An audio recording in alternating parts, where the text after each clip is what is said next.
सरकारी अस्पतालों को दान का ये कैसा मापदंड है? चिकित्सा विभाग के अस्पतालों में दान के लिए बनाई एसओपी से जुड़ी यह अहम खबर है। विभिन्न सामाजिक संस्थाओं, दानदाताओं व जनप्रतिनिधियों के लिए बनाई गई एसओपी प्रमुख चिकित्सा सचिव गायत्री राठौर ने जारी किए हैं। एसओपी पर विस्तृत दिशा निर्देश।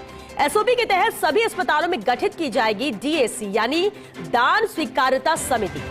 एसओपी के मुताबिक दानदाता किसी चिकित्सा संस्थान में तभी दे पाएंगे कोई उपकरण या मशीन जब वे ही अगले 5 सालों तक उसका रखरखाव, रिएजेंट और उपयोग सामान का खर्च को वहन करेंगे।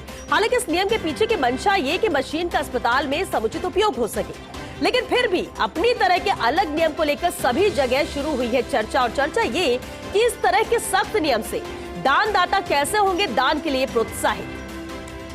और चलिए इस पर ज्यादा जानकारी के साथ एसोसिएट एडिटर विकास शर्मा हमारे साथ जुड़ चुके हैं। विकास, बेहद अहम ये मामला है और चर्चा का विषय भी है, सवाल भी इस पर खड़े होते हैं क्योंकि दानदाता अपनी इच्छा से कुछ दान करता है, लेकिन उसे आप पाबंद कर दो 5 साल के लिए, तो ऐसे में कोई भी इस दिशा में कदम बढ़ाने से पहले 10 बार सोचेगा। ऐसा क्यों, ये फैसला क्यों लिया गया? देखिए श्वेता, जिस तरह से प्रदेश के अस्पतालों के अंदर जो जरूरी सामान है और जिसके लिए दानदाताओं को प्रोत्साहित किया जाता है, उसके लिए एक एसओपी बनाई गई है।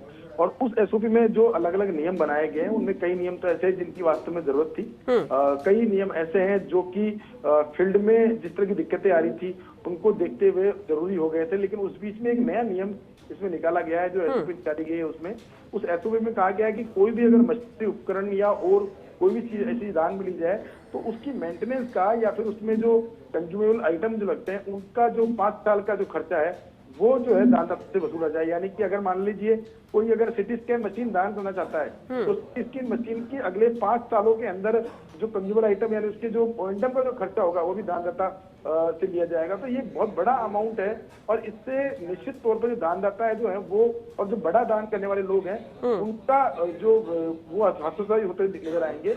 हालांकि इसके पीछे विभाग की मंशा यही है कि अगर कोई चीज दान में ली जाती है या वो इतना बड़ा पैसा अगर वो खर्च करता है तो उसका उपयोग जनता में आए, इसीलिए हफ्ते 5 साल तक कम से कम उसको रैंडम जो है वो किया जाना चाहिए। साथ में दूसरी बात ये भी है कि कोई भी बड़ी मशीन खरीदते हैं तो उसकी 3 साल की 4 साल की जो गारंटी आती है वो गारंटी जिस नाम से बिल्डिंग होती है उस नाम से ही उसकी गारंटी आती है।